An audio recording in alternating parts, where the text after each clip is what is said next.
In today's department, it's the expert department. If you are someone who believes you're really good at what you do, but yet you feel either underpaid or maybe unknown, nobody knows that you're the best at what you do, I have with me Russell Brunson. Best-selling author of Expert Secrets, 9-figure entrepreneur, and the expert of experts.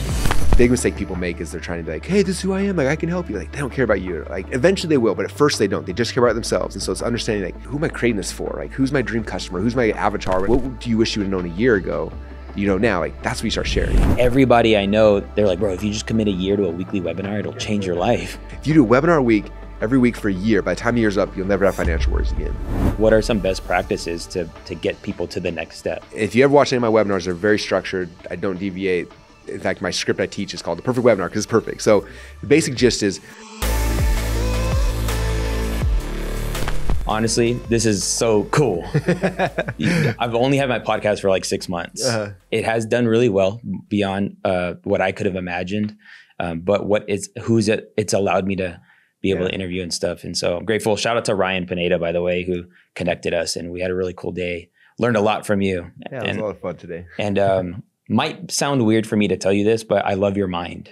Oh, thank you. You know, just the way you process and think, and your genius. And I think there's so much that we can talk about. I feel like a lot of the times I think about the audience of my podcast, and a lot of them are just starting out. They're side hustle people, and they're learning the game online, building their personal brand, you know, the funnels and all these things. And so I'm excited to get into this conversation, and just want to say I'm honored, honestly. Oh, well, thank you. I love this kind of stuff. It's been a long time. I haven't done podcasts for a couple of years, so this is kind of fun getting back and sharing some ideas. So I'm excited for this. Yeah. Well, why would you? I mean, it's funny because I heard you earlier that like, yeah, you just kind of burnt out from creating some. So like you made a move. Yeah. It made you a lot of money, and probably.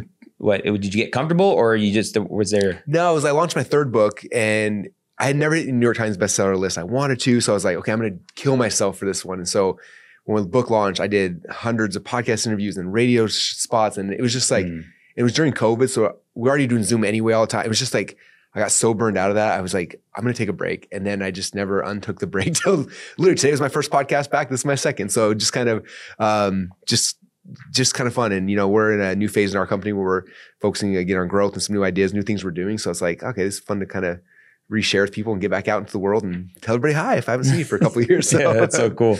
Yeah. I would ask someone like you who would have so much of their money, you know, situation taken care of, that yet you see the value in creating content. What is the value you see beyond the financial ROI, or do you see that long-term brand building play? So everyone's got different motivations, and I'm big in personality profiling. So if you take the DISC profile, there's another one called motivators, and it shows you what your top motivators are. My number one motivation based on this test is ROI. And the first time I thought I meant ROI, like I have to get a return on my investment.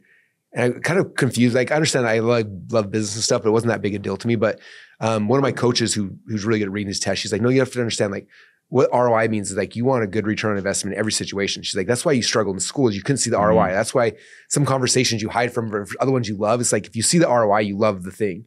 And so for me, my business is all about that. Like the reason why I'm still doing what I'm doing is because like, I love putting stuff out there. Like the books I've written, I'm so proud of them because they've sold so many copies, but like the ROI of like the book is huge for me. Right.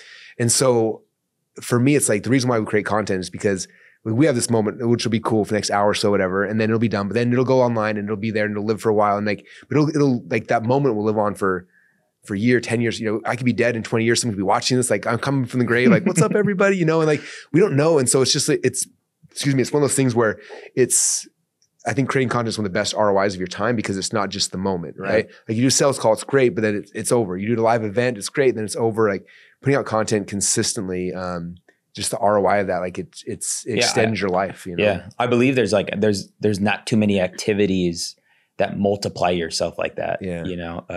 But that's really cool. And I think, you know, something I kind of want to bring back to most people that listen and watch, you know, are good at what they do, or at least they believe so. And that's why they're selling something. But you wrote a series of books on if you're good at this thing or whatever it is you are. How did you know yourself that you were an expert in what you did? Yeah.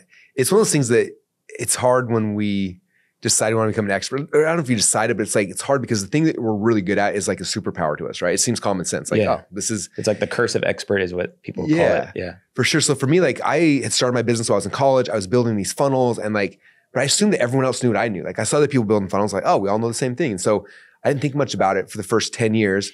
And then about 10 years in, I always wanted to write a book. So I'm gonna write a book someday. So I was like, I'm gonna write a book on funnels because that's what I was excited about. So my very first book's called .com Secrets. And I remember I wrote it. And I remember when I was done, I was like, this is like all common sense stuff. Like, what if nobody likes this book, And so I remember printing it. And it's interesting that they say with writers, like, writing is this like private process. You're by yourself in your own mind, your own ideas. And it's very private. And then the book is very public. So you're putting it out to the world. And I remember getting the first copy of the book back and I was like so excited, but then I was so scared to show anybody. And one of my friends, I don't know if you know Rich Sheffrin, but he's one of the most voracious readers I know. Like he does a YouTube video showing how he reads like 20 books a day and he's crazy. And I remember I sent him a copy and I was so scared because I was like, this dude's read every book. Like I was like, had so much anxiety. In fact, I almost didn't send it to him. And then I finally was like, I'm gonna send it to him. And I remember he messaged me back like 3 or 4 days later and he's like, dude, this was a really good book. I was like, oh my gosh. And then I was like, I had a couple other friends and people started messaging me back and I was like, and they started asking me questions. And these people I thought knew what I knew because like we're all doing something similar. Like I had no idea about this and all this stuff. And I was like, oh my gosh, like I had no idea that I had something of value until I was willing to put it out there. And then it came back and other people were like, oh, this is new. And I think that's a lot of times we assume that our superpower, everybody has it, and the reality is like even like your angle, the way you look at something's different. And like when you're willing to share it, there's always somebody else you can help with it. You know what I mean? And there's always people who are, I think a lot of people struggle because it's like, well, I'm not here yet. Like when I get here, then I'll share. But the reality is there could be 10 years, 100, I may never get there, right? But if I start producing, start sharing stuff today, like there's people who like I'm a year ahead on the journey or 6 months ahead on the journey. Like you can help those people today. There's no reason to wait till you're at this level before you start helping people. Like help people today because you've accomplished something. You're here today, right? Like there's something that, and I think that's the biggest thing is understanding that and be like, oh, there's people that I can help today. One question people have asked me before is like who am I creating this for? Like who's my dream customer? Who's my avatar, whatever. And I was like, usually it's you like 5 years ago, you 3 years ago, you a year ago, like thinking back about then, like what do you wish you would have known a year ago that you know now? Like that's what you start sharing. And that's the people that are where you were at are the ones who start following you. Yeah, that's really good. Yeah, I've been doing video for like, I think over 15 years. And it's so many capacities from the agency flow to the teaching. And now I've been coaching and it baffles my mind a lot of times, like the most elementary things that I know is just mind blowing to a lot of people. Yeah. If you were showing me video, like I don't even know how to edit anything. Like I remember I saw my video, there was like thing open and all the different tracks and stuff. I was like, that looks so scary. And like, oh, it's simple. You just do it. I'm like, that's amazing. I have no idea how you do that. No, yeah, and I'm grateful. I had no idea, obviously, that the world would come to a place where video would be such a skill that I think most business owners should kind of grasp at some level, at a basic level. Sure. That's really cool. When you're saying funnel, can you just define really quickly what a funnel is? And then when were you exposed to funnels? Yeah. So I got exposed back actually in college. One of my very first products ever was a DVD teaching people how to make potato guns, which is a weird thing. That was my very first thing I ever created myself. And I was trying to sell it online. And initially I didn't know how to, I'd seen websites. So I put up a website, like everyone else has, and had all these things on it. And I started like buying Google ads and nobody bought off it. And I was like, this isn't working. How did you know to make something? How did you know to teach something that young? I was in college, but I was studying this stuff. I was looking at people who are having success. And there's a guy, he's still at Frank Kern, you may know him, but Frank had a course back in the day called the Underachiever Method. And it was like how to make money being an underachiever. And he would show how he's like, you find online that people are searching for something. So it could be like how to teach a parrot how to talk. And it's like, then you go and you hire somebody to write a book about how to teach a parrot how to talk.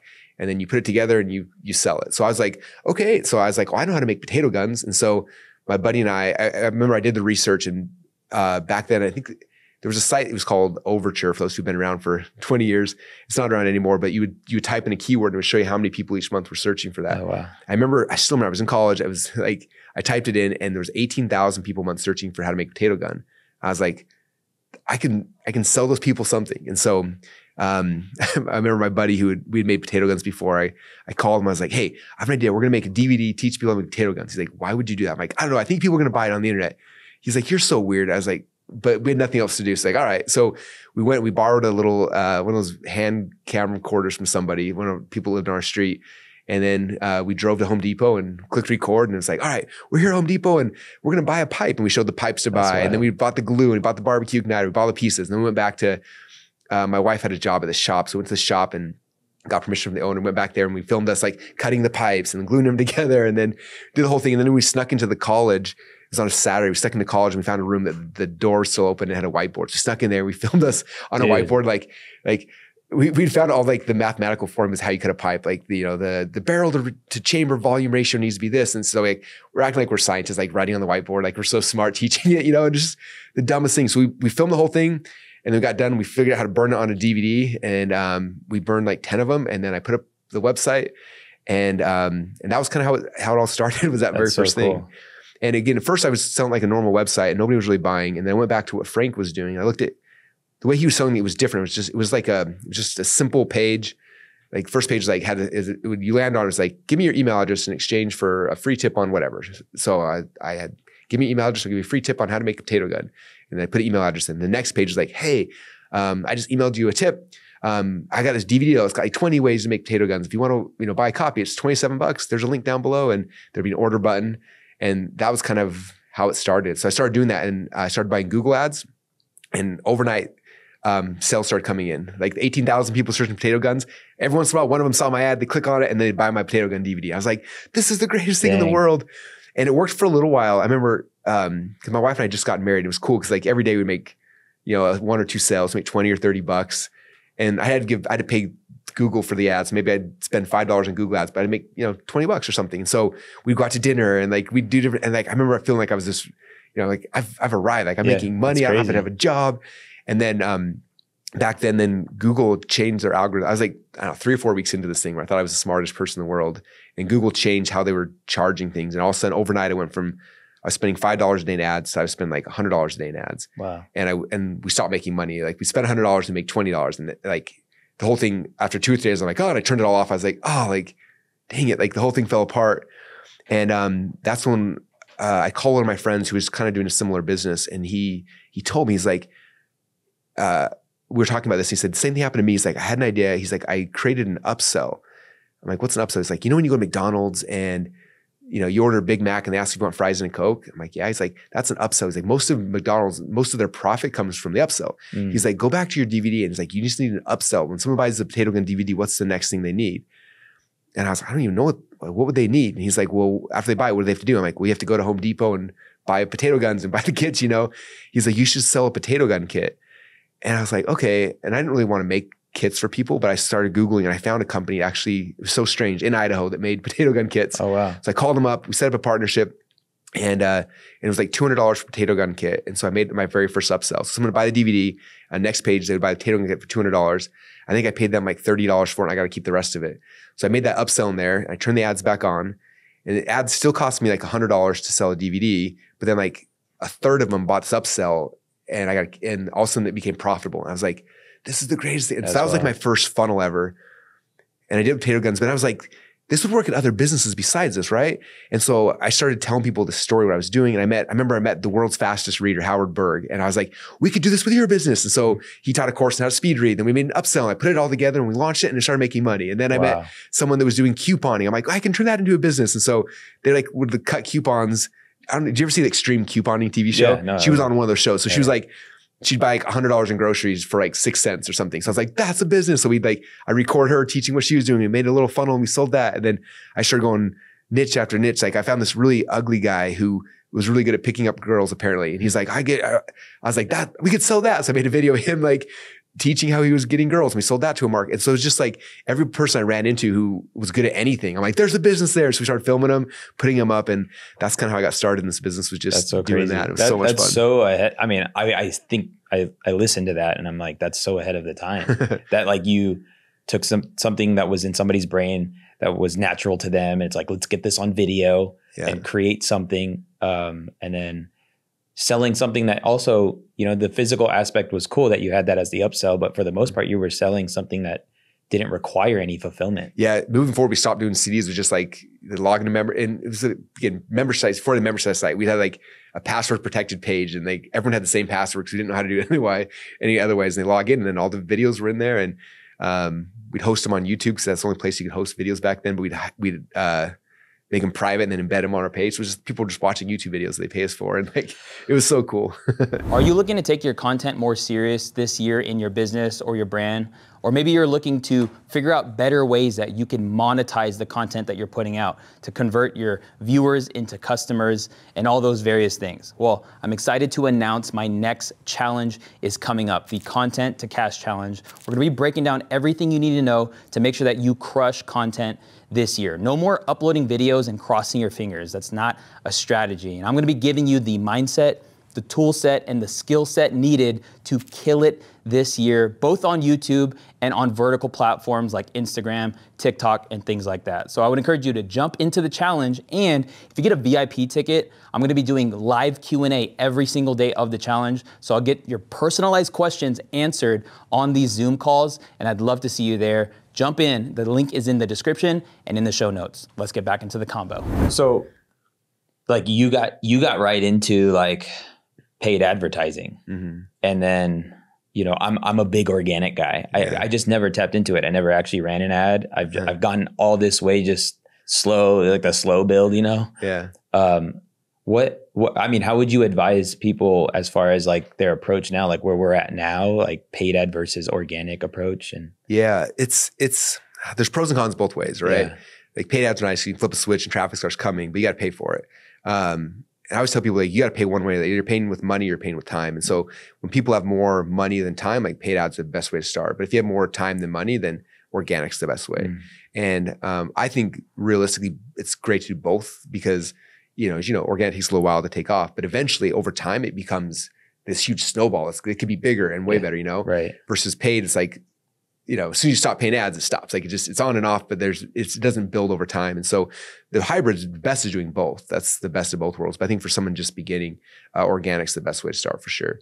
Because it gives you a chance to practice and become good, you know, like, you know, I don't know about your very first podcast, but it probably wasn't as good as the last one you did, right? Like, and a lot of times it's funny because people get so nervous, like, oh, no one's going to hear who I am. I'm like, that's usually good at first. Right. Like, because usually you're pretty bad. So like, do one, do another one. And like, in fact, I remember my first podcast I launched, it was called Marketing Your Car. And I would like, when I was driving around, I would just record it in my car because that was my studio, right? Sound treated. It's great. Great dynamics, great. Room dynamics. Yeah. And I remember because the way I set up, I'm not very technical. So I didn't know how to check downloads or stats. I have no idea. So I was just doing it. I had no idea people were listening. And I'm grateful I didn't because it took like 2 years before we found out. And I logged in and it was like people had been watching, but for a long time, no one was even listening. And I had one of my, Steve Larson, who became an intern for me. Now he's got a really big company, but he told me, he's like, when I got into your world, he's like, I listened to your podcast. He's like, the first like 35, 40 episodes, they were really, really bad. But by like 42, 43, like you started like getting into it and then it became really, really good. And I was like, I am so grateful that I had no idea that nobody was listening or I would have stopped after 10. Yeah. In fact, I had no idea. Like I went to 45 and then I had to learn how to speak and carry on conversation and, you know, and so I think a lot of times people get scared because like no one's watching. It's like, that's good because you're really bad right now. So just keep doing it. And what's interesting is that like the longer you do it, the more likely your audience is to find you, right? Like people wait, like they want to see who's gonna endure long enough to actually get noticed. Yeah. And that's how the universe, the algorithms, whatever it is, like they reward you by doing it consistently over time. So it's just going into it knowing that like, I'm really bad, no one's watching, that's a good thing, and start doing it. And by the time you get good enough that people will watch you, that's when they'll start showing up. What's your favorite kind of content to consume? Consume? Oh man, I am a big audio podcaster. That's probably my number one. I'm getting more on YouTube because we're becoming YouTubers now, so I'm trying to understand it. But my default is still audio. Like I work really hard and I'm working, so I never do stuff. And then when I'm off and I'm working out or running or driving, like that's when I consume most everything. So I haven't done like a lot of paid ad conversation, so it's cool if we can go there. Yeah. So when you do a paid ad, there is usually like what they call like cold, like you're maybe seeing somebody or somebody seeing you for the very first time. Yeah. So, you know, in all the various of people that you've helped with paid ads and, you know, doing cold, I guess, you know, marketing, what are some best practices to get people to the next step? Yeah. The key is how can you warm up quickly? Because it's expensive if you don't, right? And so what I found initially is like when someone sees an ad initially, like it's not about you as the person, it's about them as the consumer, right? So usually it's like I'm focusing on like, what's the hook that's gonna get someone to stop? It's very much about them and like the problem they're trying to solve before they even know who I am. Like they don't care who I am, right? Big mistake people make is they're trying to be like, hey, this is who I am. Like I can help you. Like they don't care about you. Like, and eventually they will, but at first they don't. They just care about themselves. And so it's understanding like that's what the ad's going to be. So you look at when you swipe through Instagram or TikTok, whatever, you start noticing which ads are talking about them versus which ads are speaking to me. So that's the first thing. So I'm looking at that. Then from there, they're going to click on it and then they're going to go land on a funnel. Like that's the first page. And so there's a million types of funnels you can do. But the one that I found that gets somebody from like a cold prospect to like buying something the fastest, we warm them up. My favorite's the webinar because they register for the webinar. It's promising to solve some problem or something for them, right? They register for it. And then this event happens, could be right away, it could be the next day, whatever. They register. And then when they show up, you've got anywhere from an hour to 90 minutes, 2 hours to teach them, to talk to them and communicate. And you have this really intimate time to like build a bond with them where they're going from, I know who you were yesterday. I had a problem. I clicked on this thing. Now I'm here. And like, if you do it correctly, you build a connection with them, they get to know you. And in, 90 minutes from then you can sell them a course, because they've built that connection. So that's for me, the fastest way, because you got to make your money back on paid ads quickly. Otherwise, you can go broke really quickly. So it's like, how do I build that relationship and that connection the fastest? And for me, the webinar is the fastest way to do it. So you notice most of my front ends in most of my companies now are all pushing to some type of webinar. And like I'm working on a webinar. Yeah. And a part of me is like, man, this is like old stuff. but everybody I know, they've like committed, like they're like, bro, if you just commit a year to a weekly webinar, it'll change your life. That was the premise of my Expert Secrets book. I told people, I'm like, if you do a webinar a week, every week for a year, by the time the year's up, you'll never have financial worries again. And anyone who I know who's committed to that and actually done it, it's been true. Very few have committed to and do it. Yeah. And it was funny because like I wrote that book after I had done it. When I launched ClickFunnels, that was the model. I was doing 4 or 5 webinars a week for the first almost year. I just kept doing them. And that was like how we grew ClickFunnels. So when I wrote that book, everyone's like, how did you grow ClickFunnels? I was like, you're not going to want to hear it. You're going to think some magic trick. It's like, no, I did a webinar every single week because it gives you the ability to learn the audience and learn, get better at the skill. Yeah. The way that I did mine is I do the webinar, and at the end of the webinar, we sell something, and then I'd export all of the comments from people on the webinar. It was really cool because you see like, at minute 13, everyone's asking this question about this thing. You're like, so you go back to your slides and like answer that question, and then you go minute 42, or you find all the spots people get stuck, and then you change your presentation, and then you go live again the next week. And what's crazy is like, you resolve people's concerns before they even come up. Like, how does he know that I'm even thinking about this? It's like, because everyone has this, and I kept doing that for a year. Every time I do the webinar, export the comments, tweak the slides. I kept doing that to the point where, I could give you my webinar verbatim off the top of my head right now. I've done it so many times. And I would resolve every single concern as they come up because I just know what they are. Like they're all going to, and so like, that's really the key of mastery is you do that. And that way, when someone shows up, there's like, I feel like he's speaking to me. Every problem I have, he's responding to it before I even get there. You're like, yeah, because I know who you are. I know how to serve you. Like, trust me. And then you can take them on the rest of the journey. Is there another word? I mean, maybe I feel that way I feel because like the word webinar. I know, I hate the word too. It's almost like we were talking about pitching, and it's like even the word pitching is getting like, I don't know. It's funny how words just over time I think a lot of people just start adding their own definitions. For sure. But you would say like a webinar is essentially a presentation. Yeah. So in my world, it's a 90-minute presentation. 60 minutes of teaching, 30 minutes of making an offer. Yeah. Can you like kind of walk through like? For sure. Yeah. If you ever watch any of my webinars, they're very structured. I don't deviate. In fact, my script I teach is called The Perfect Webinar because it's perfect. So the basic gist is every webinar you're focusing the entire presentation. This is a mistake most people make is they try to like solve 10 things in a webinar, right? And that's not the goal. The goal is for like, what's the one big domino that you have to help that person with? Like there's just one, right? And then everything else in the presentation is just trying to knock down that one domino from different angles, different directions, right? So for me, it's like, okay, someone's coming to my world. Let's say it's weight loss. You want to lose weight. You come to my webinar. And so my very first thing is I'm going to tell you like, I'm going to introduce myself. For me, yeah. So I use podcasting as a form of coaching too. Oh yeah. Okay. Give me the offer. Yeah. What do you want to sell? I want to help people build their personal brands. Okay. Yeah. Cool. So you want to build personal brands. Tell me really quickly, like backstory, how you got into this. So I got into this because I guess we can go as far back as when I first saw Gary Vee, an entrepreneur who started documenting his life and created an audience. And when he had the opportunity to sell something like his book, people jumped on it like crazy, bought a ton of stuff. And then over time, I see people becoming essentially the Gary Vee of their industry or the Gary Vee of their expertise. And if you could find your way of becoming the authority, the trusted resource and face and person, that you wouldn't have a hard time, selling things. Because cool. So and so we're living in a world where I believe if you build your personal brand, you can create wealth quickly. So I think I was creating YouTube videos or like tutorial based videos. It wasn't really building my like personal brand, but I took it serious. Like in 2021, 2022, I was like, I'm gonna post videos of me on Instagram, sharing like insights, and they're gonna be videos of me where I'm not even creating. I'm not looking into the camera. I'll just have a camera rolling if I'm doing a coach call or whatever. And over time, like people just followed me. I didn't ask for anything, and then I said, hey, I'm going to do this beta program, and 50 people signed up at $2,000, and I made $100,000 in a day or so, and that was all because of brand. Yeah. And so I've been helping a lot of people kind of dial in what that looks like for them.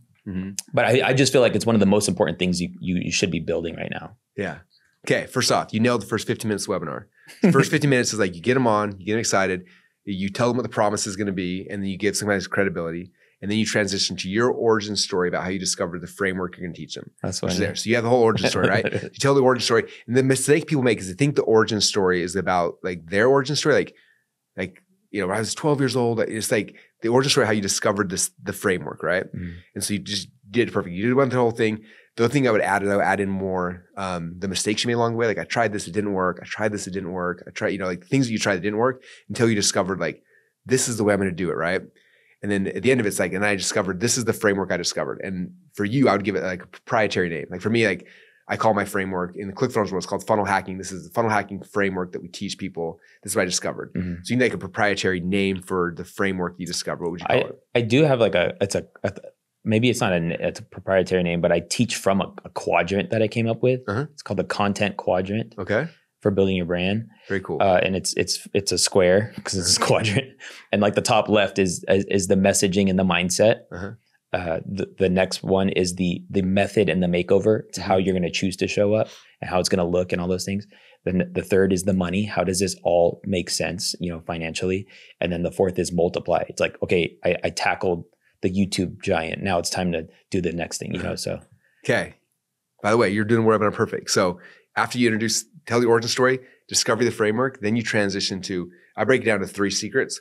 But you can call them 3 strategies, 3, whatever. So the first thing you're going to talk about is basically the framework. So you just did that perfectly. So like, here's the framework. And I would say, okay, secret number 1, I'm going to teach you guys my what'd you call it? The content quadrant. The content quadrant framework. And then you just teach it like you did. All right, step number 1 is this. Step number 2 is this. And so you walk through and you teach the thing. And this is going to be a 15-minute teaching. Like the time is 15 minutes. The key when you're teaching is, you're going to, like for each thing you teach in the webinar, first thing you teach is like, how you discovered it. Second thing is you're going to teach the strategy behind it. Third thing is you are not going to teach the tactics. This is where everyone makes a mistake. The tactics are the thing they're buying from you at the end of the webinar. So you skip the tactics. And then number 4 is you're going to share a result that either you or a client got. So that's it. So there's 4 things. How you learned or you earned it. Teach the strategy. Do not teach the tactics. The webinar will bomb if you teach the tactics. And then you teach a success story about someone doing it. So that's the thing. So you just did it perfectly. Yeah. The strategy is like, this step number 1 is this. Step number 2 is this. Step number 3, step number 4. And then share a success story. So for example, I showed Julie over here and like, I told her the whole framework. She did it. And she did this, show, and you show the results like, oh, and they freak out and they see the result. And so that's that first 15-minute block. So you had a 15-minute teaching the story, 15 minutes telling your backstory, 15 minutes teaching the actual framework. And now you're halfway to them giving you money. Ready for the rest of it? Okay. So next thing, now they see that they saw your framework and they're like, oh my gosh, that's really, really cool. Like I can see how that framework would help me get the result I'm trying to get, right? But then what happens instinctively inside humans' minds is our brains are fascinating. They can do anything, but also brain activity is very high calorically dense. Like it takes a lot of calories for you to think and to figure things out. So your brain's like, that's really cool. But if I do that, it's going to cost a lot of work. So just trying to look at any way to like escape from the thing. Right. And so you see people when you're selling from stage or a webinar, you see like, they get excited, but then they're like, like they have this weird, like, I get it. Like I think this would work, but like, so the brain's trying to find an outlet. So the first outlet they always instinctively go to is like, that's really, really cool. But I don't know if I could do it because I'm not as cool as you. I don't have video skills as you. I'm not as, I can't talk. Like, it's always like an internal false belief they have about why they can't possibly do it. So in the next 15 minutes of the presentation is all shifting that. So it's like, you gotta get them to believe it's actually possible for them. Mm-hmm. So for me, this is typically like a product demo or it's something where I'm showing them how easy it is. So in my ClickFunnels webinar, this is where I teach the funnels initially. People are like, that's amazing. But like, I'm not technical. I can't build a funnel. So then I transition the demo. Let me show you how this works. It's so simple. And I'm like, you open up ClickFunnels and you drag the thing here and you drop it. It's so simple. Like, oh, you see how easy this is? And people are like, I could actually do this. So for you, I would like, why would you say that wouldn't be showing the tactics or whatever?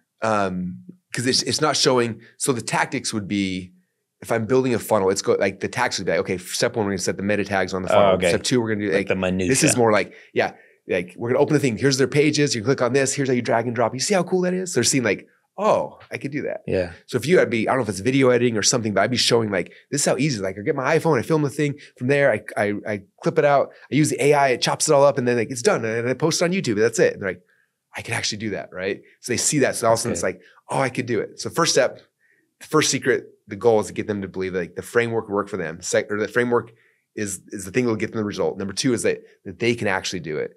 And then the third thing, then our brain's looking for one more outlet. It's like, that would work, but I can't because of this. And it's usually pointing to some external thing.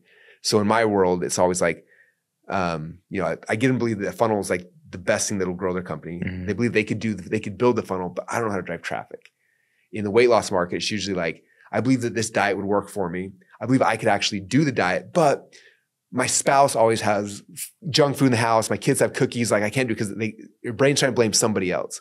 So you got to figure out like, what's the thing they're going to blame next? And so it could be money. It could be like, what do you think your dream customer, what would you be blaming externally? Why they don't think they could implement it? Yeah. I mean, I would say they're not that. They're not the person that we're always talking about. Yeah. They're not the Alex's, then they're not the Ryan Pineda. They're just like, I'm just Joe Schmo. Yeah. Yeah. Cool. So that's when the third thing, which is the last 15 minutes of the hour, is transition that. So you got to show them like, okay, let me show you how this works for anybody. And now I'm going to show. Which I got people who are like very ordinary people that have created incredible brands online with their, with video and stuff. And as I've been working out my web class, I see all the elements that I have to do that. But okay, so you then show somebody that can do it. Or if I show it and I show them the process, like this is how they did it. Like I showed you how to do it. This is what they followed the steps. They did step 1, step 2, step 3. They posted. This is what they got. This is the results. And all of a sudden it's like, oh my gosh. First off, I believe that this framework he shared me is the one that's going to work. I know I can actually do it. And there's nothing externally keeping me from it. Mm. So that's the first hour of the webinar is that. And if I can get them to go through that, there's like, oh my gosh, like this could actually work for me. Like, I actually believe this. And then when I transition from the hour to my, I call it the stack and the close. The first thing I do is ask permission. I'm like, do you guys get some value from this? They're like, yeah, this is amazing. And then I come back. I'm like, look, obviously in an hour, I can't show you everything. I should walk you through the strategy, but I didn't have time to dive into tactics where I'm going to show you, like you have to sit in my house for the next, 3 days. I can show you how to edit the videos, how to do things and the right ways to do it, but we don't have time. But what I'd like to know is like, would you, like I put together something that you could actually take this home with you.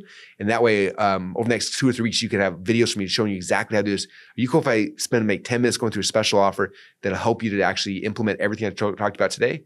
And if I'm at an event, I ask them to raise their hand. If they don't raise their hand, I'm like, okay, I'm good. I already know stuff. I can leave. And they're like, no. I'm like, hey, who here wants me, is willing to give me 10 minutes to show you how, how I can give you these things to help you implement it. And you'll see everyone's hands go up. On a webinar, same thing. Like I ask permission. I wait till I see the yeses coming in. If they don't say yes, I'm like, if you guys don't want this, it doesn't matter to me. I already know how to do this.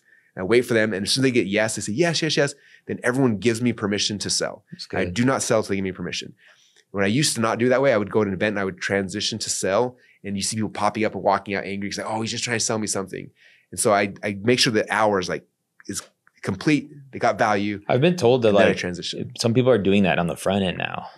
Which part of that? Like just at the very beginning. Like, hey, before we get into this, you know, I am committed that in this next 90 minutes that I have with you, that you're going to get so much information. Mm-hmm. It's going to blow your mind. And I want to, you know, I think the phraseology is like, I want to make a commitment that if you get something, like you just say it up front, that if you get something so valuable out of this, something you've never maybe even learned before, and something you could take home and implement immediately, that you will give me the opportunity to share how we can work together. Yeah, it's cool. I've done it with I've done 3 webinars in my life now. And usually they're like, yeah. But I don't know if that's just because they know me from online. They, you know, like maybe they already love me in that regard. So I would imagine, I don't know. I've never tested that, but I can see how it could work. So yeah. But okay, so you get the permission to sell. Yeah. And then the next 30 minutes I present the offer. So the way I present the offer is, great way to call it offer stack. I learned this from Armin Morin, who's the guy who kind of invented this and brilliant stage presenter. But basically he told me, he's like, if you go to someone, you're like, hey, if you sign up now, I'm going to give you this and I'll give you this bonus. And you just share a whole bunch of stuff. He's like, the human mind only remembers the last thing it was told. So if you give them like 10 different things and the last thing you give them is like bonus 12, and then you're like, and then I'm only going to charge you $1,000. Like they're likening bonus 12 to $1,000 and they're trying to justify that. And then she's like, and so the sales are usually flat. So the stack that Armin, I don't know how to invent it, it's amazing. But basically is you talk about the offers. Like first thing you're gonna get is this, and you talk about it, you show pictures, you show testimonials, you talk about it, and then you go to like what I call a stack slide. We're like, okay, so what that means you're gonna get is this thing right here, like component number 1, and the value of that is this, and you show the value. And then you go to the second, now here's the second thing you're getting. You explain that, talk about it, show the bonuses, and you come back to the stack slide and says, so what that means is you're going to get number 1, I talked about earlier, this and this. Now the value is this. And you go through the third part of the offer and you come back to stack slide. You mean you get this, this, and this. And so you keep doing that and you're stacking it. And the very last slide, you're like, you go through every single thing they're going to get. And then you introduce the price. So they're seeing like, here's everything. Right. And they liken the price of the whole offer. And they're like, oh my gosh, this is insane. Like it's such a dumb little nuanced thing. But when I use the stack, I make a lot of money. When I don't, it always bombs. And so like after bombing like 2 or 3 times in a row, I swore to myself, this is a decade and a half ago. I was like, I will never pitch again when I don't use the stack. And I haven't. And it's the best thing in the world. So that's how I introduce the offer. And then we offer the product to them. And that's kind of the basic structure of the webinar. That's so helpful. I mean, you break it down into like essentially 4 parts in the first hour. And then the last part is just that stack. There's some information out there that like, it's hard to sell more than like a $3,000 offer on a web class. What have you tested like a max amount? It's just people aren't good. So I have a certification, $10,000 certification. I saw off a webinar, a 90-minute webinar, and it works. So, but I do have a lot of friends who, if it goes above even $2,000, $3,000, they'll do a webinar, but they'll push to a phone call or to something to sell a higher ticket. But I think that's a crutch a lot of people use. We've never successfully had a sales team for a long time. Like, in fact, I was telling you earlier, we fired our team again last night. So, for the most part, I try to get really good at selling from a webinar. And, it's probably not as efficient as like a one-on-one sales phone call, but I can have 100 people or 1,000 people at once versus 100 phone, right. So like, I'm sure we lose a couple people we would have got on a phone call, but at the same time, like I can do more faster, more consistent, more often. So, anything's possible. It's just believe in it. What has been your process in getting better at the skill of sales? Yeah. Initially, when I first got in this game, this is back 20 years ago. I went to my very first event and I saw a speaker do this, speak from stage and sell. And I was just like, this is insane. I saw the whole thing. The guy made a bunch of money and I was like counting the people in the back of the room. I'm like, freaking out about how much money the guy made. And I saw a speaker it was back in the day, 20 years ago, they did these multi-speaker events where every speaker was selling something, So I'd watch 10 people sell on the weekend. I was like, this is insane.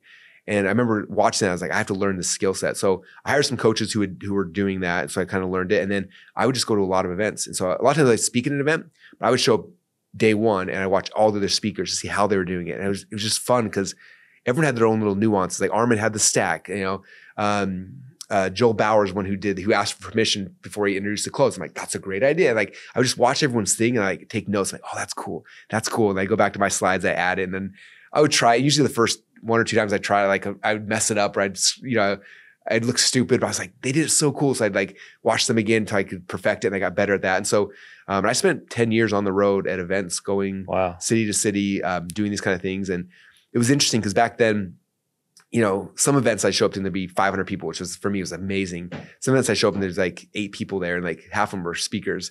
And so I just sit there in the room and, I would watch the speakers and I talk to speakers and we share notes and like, oh, I saw so-and-so do this. I saw so-and-so do this. And it was just kind of a cool era of my life where we were just learning and practicing. And then when the recession hit 2008, events dried up and they were just gone forever. Like there were no more events. And so I was like, oh, well, this is a dead skill set. I guess it's not useful. And then by the time people were doing teleseminars, so we do these calls on the phone. And then a couple years later, it transitioned to webinars. So GoToWebinar came out and eventually Zoom came out. And so we started doing these webinars on Zoom, same stage presentation, but we did them on Zoom.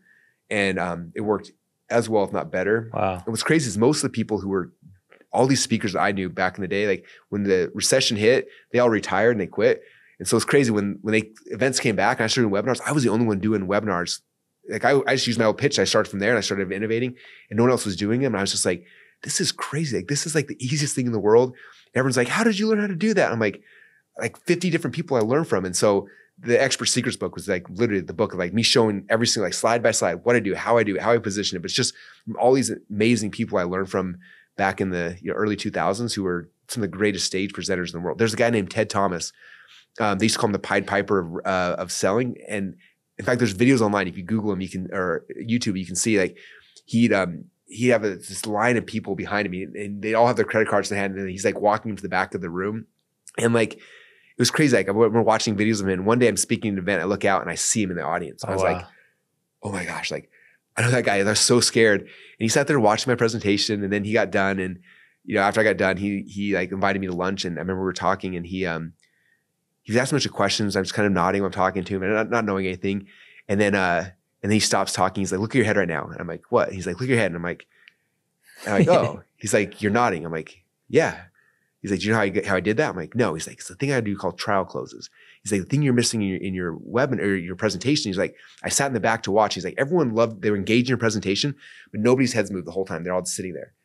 He's like, when you watch me speak from the back, if you sit in the backstage, the heads in the room, like it's like waves of the sea just moving. Wow. He's like, the way I did it, he's like, I just asked questions. He called them trial closes. He's like, I asked trial closes. Every time instead of just like telling him something, I share him something. I'm like, are you guys getting this? Does that make sense? Do you see how this could work for you? Like, what would you do if that was you? And he just asked these questions to get people thinking and nodding their heads. And so I remember he told me that. And then I had an auto webinar at the time that was doing really well. I think we were averaging if I remember the stats right, it was like $9.50 for everyone who registered for this webinar. And after hearing him talk, I went back went back home and my brother was editing my webinars. And we rewatched the entire thing. And I just recorded me doing these little trial closes, like 500 of them. And I had my brothers edit them into the audio. So the webinar didn't change other than me just dropping these little trial closes. Smart. So he like every time you have a testimonial, he'd follow up like 5 or 6 trial closes. Like, oh, can you imagine yourself doing that? Isn't that amazing? Like just getting them to see these little yeses. So I recorded those. We rendered out the webinar, re-uploaded it, and split tested that one versus the original. It went from like $9. I wrote a whole report on this. So I remember the numbers, like $9.50 per registrant to $16.50 per registrant, just adding in trial closes. Wow. And so it's like all those little things I learned over a decade of me speaking from all these amazing people that I just started weaving into everything I do. And I've trained all my people now. Like these are all the things I learned. Here's where I learned them from. And it's just made selling, it's just been fun, and it's been fun now because now a lot of people are doing it. So everyone's kind of innovating and I'm still learning from people. Like, yeah, I know. I feel like I'm at like 20 months, 18 months of just being cognizant that this is a skill I wanted to get good in. And it is crazy because I'm learning a lot from Myron, and just how, it's persuasion. And I remember I was on a call and, I was like, dude, this is crazy. We did a podcast together and somebody was so convinced at our conversation that they called and wanted to maybe join the mastermind from our conversation. And he's like, Omar, can I coach you? And I was like, okay. He's like, we didn't convince them. We persuaded them. And I was like, he's like, the difference is convincing people is getting somebody to do something that for just my benefit. Mm-hmm. And then persuading is getting somebody out of their own way to do something that's beneficial for them and also beneficial for me. Mm-hmm. And from that point on, I was like, dang, this is a whole nother way of thinking about it. Because when you see it from that point of view, then you start seeing that selling and getting good at it is actually serving. Yeah. It's made me a better listener. And because I'm better at listening, I'm better at speaking. And because I'm better at speaking, now I'm connecting better to people that I'm trying to help, you know, and I'm just so fascinated at like the different dynamics and how you can go about doing it. I do have a gnarly question because I think there are people that can abuse the skill for sure, and maybe do go into the manipulation knowing that it is a few things that they could start doing. I don't know, like how do you, I think the question is, how do you maybe check yourself to make sure that you're not just marketing and selling just for marketing and selling sake? For sure. Yeah. It's, first off, I agree. I see that a lot in our world, in our industry. I see speakers who I've seen people who cry on stage and they come off afterwards laughing about it and stuff. And I'm just like, this is like, so there's a lot of manipulation that bothers me a lot. For me, it's like, I look at my business probably different than some people. Like some people are like, this is what I sell, this is what I do. For me, it's like my business is, I feel like it's a calling. Like I believe it's calling from God. It's like I've been called to serve a specific group of people, right? And so for me, it's they're entrepreneurs, like, and it's not all entrepreneurs, like these certain type of entrepreneurs, like that's who I've been called to serve. And so my job is to come in, like, how do I serve them? How do I help them? How do I help them get out of their own way? How do I break their false beliefs? Like if you look at the entire goal of the webinar presentation is not so much to like teach them a million things as much as to break the false beliefs, the things that are holding them back, right? And so for me, it's like my goal is not to serve these people once. Like I've been in this business now for over, I'm in my 22nd year. Yeah. And in 20 years, the number of people who started where I started, like insane. And so for me, it's come back to like this customer I'm serving is, I'm going to be serving him another 20 years from now. Like, and if you're burning people and churning people, like you may make money in the short term, but they're not still around. Mm-hmm. You know what I mean? And I could tell you names of hundreds of people, you know, I've seen come and go because they're so focused on the product, the sales, the money versus like, who is the person I've been called to serve? And so for me, and I'm not perfect, I made mistakes along the way for sure. But I try to always think back, like, is this going to help them? If so, like, how can I, like, what do I need to do? How do I help them? How do I guide them? How do I help make sure that like they can take this step? Cause I know, like, I don't know, I'm such a big believer in human potential. Like I see people, I'm like, I believe, like, I think for most times when people join my coaching programs, I've had this conversation, like, I believe in what they do more than they do. I'm like, I know you can change people's lives. I had Stacey and Paul Martino came in my world and they help people with relationships. And they have like, I think the national average is like 60% divorce rate or something crazy. And they're like, in their program, they have a 1% divorce rate. And like, they came in my world. I'm like, I believe in what you do so much. Like, do you know what you're capable of? Like, you need to tell us to everybody, and it was like training them on how to sell, how to do these kind of things. Cause I'm like, if this is what you have is actually true. And I believe it was, I actually signed up for their programs. I went through, it was great for my wife and I. I'm like, these things are actually true. And they are, like you have this moral obligation to figure out how to do this. Cause if God gives you a gift and you don't go figure out how to serve people with it, like that's not a good steward of an idea or a gift. Right. So it's like, I think he wants us to develop these skill sets. That's good. And there's always people that use it for bad and that sucks. And I hate that people get burned because of that. And I can only focus on my own self, but for everyone, it's just like, if you want to do, it's like looking at business through that lens of the customer you've been called to serve and how do I serve those people? Like that's when my business changed for me. It's like everything. Cause then it's like, what do I need to create for these people? Like, how do I make this process simpler? Like my books all came from me trying to teach my dream client stuff and they're all confused. I'm like, how do I simplify this? How do I simplify it? To eventually became a bunch of doodles and all my books are just doodles. I'm like, here's the doodles. And like, oh, this makes sense. I'm like, oh, okay, cool. Like ClickFunnels came about like, how do I make this simpler for our customers? I ran events for 5 years teaching funnels. People would come and I show them, they understood the strategy of funnels. And I'm like, okay, now you go and you hire someone in the Philippines or India or Romania to build a funnel for you. That's what I was doing. And nobody could figure out that step of it. I'm like, how do we make this simpler? And that's when we had the idea, like build software that makes it easy. And then boom, ClickFunnels was born. Wow. My events, my coaching, everything's like looking back at my dream customer, like how do I make this simpler for them? And when I think about it that way, then the ideas start flowing. Dude, and I think that's what people miss is they're like, well, I want to create this product. Like, no. It's about them. Like, how do you serve them? And all the answers will come. Yeah, that's really good. And I think that's a lot of it is just you've outlasted, which has proven the foundation that you stand on. Yeah. How would you encourage somebody who would, like, how did you arrive to like the assurance of knowing that these are the people that I'm called to serve? Because everybody wants to serve everybody. Yeah. But there's something powerful about knowing who you're supposed to serve. Yeah. I don't think I knew for a long time. And I actually had a really good coach who was the first person to point it out to me. Cause I was like, in my mind, like there's business and there's like the spiritual side of my life. And I was on this coaching call with me and she's like, you don't see it, do you? I'm like, what? She's like, you don't see how these things are like how they're interacting. I'm like, I'm teaching people how to make money. How's it help? She's like, when you teach people how to make money, they can stop stressing about other things. They can serve people. They can do like, she like helped me understand like how what I was doing was like changing their lives and the lives of the people they were. And like all of a sudden it clicked in my head and I was like, oh my gosh, this is crazy. And then the next phase that comes with that is then it gets tough because like you said, you want to serve everybody, or people come to your world and they leave and they're angry. It's like how do you deal with that? And I remember I was actually reading the New Testament, and Jesus Christ said something. He said, he's talking about his people. He's like, my sheep will hear my voice and they will be one fold with one shepherd. And from a stranger, they'll depart. Yeah. Yeah. And I thought about that. I was like, Christ is saying that about him. Like you look at like Christ and Christianity, it's like so like there's people who are all in and people who are not, and that's okay, right? And I think it's the same thing with us. Like you put your message out there and your sheep will hear your voice. They'll come to you. And like some people aren't. Some people are going to hate you. You go to Google and type my name in and go down 2 or 3 pages. A lot of people hate me, right? But for my people, I've changed their life. Like they're my sheep. That's who I'm going to call to serve. And so it's more so like believing that and then putting your stuff out there. Just putting it out there, and your sheep will hear your voice. Your people will hear your voice. And they're going to come to you.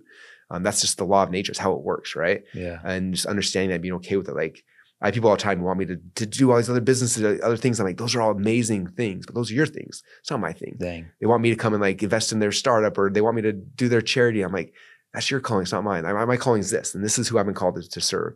And that's your, like, go do it. Like you have my permission, go and do it, you know? But it's just focusing on the people you've been called to. And if you do that, it feels like, at least in my experience, like all the other things kind of line up. That's fire. That's amazing. I love it.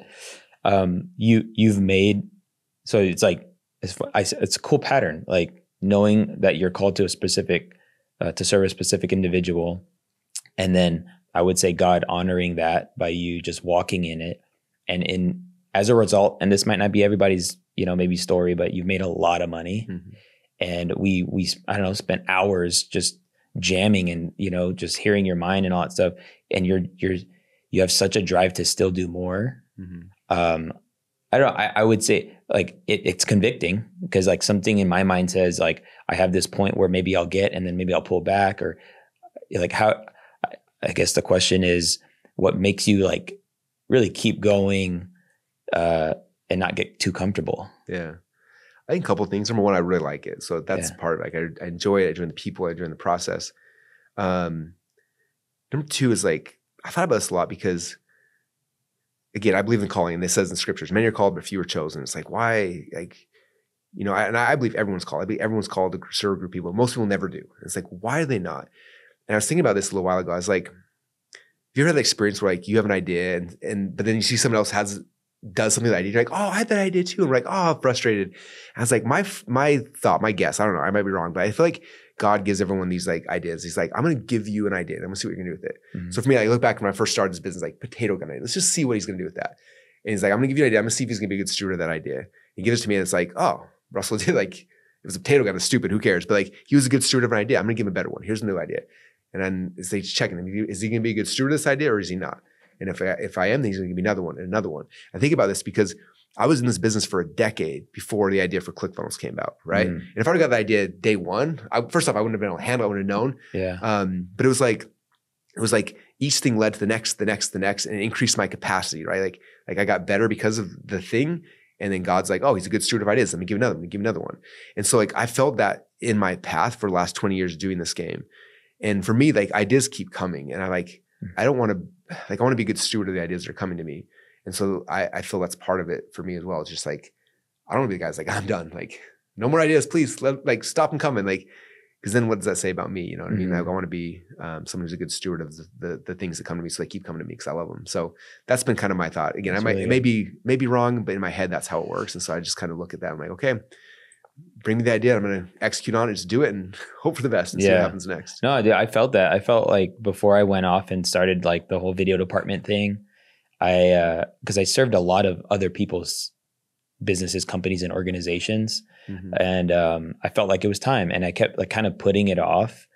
And that's where I felt like convicted, because at one point it was kind of just, it's a good idea.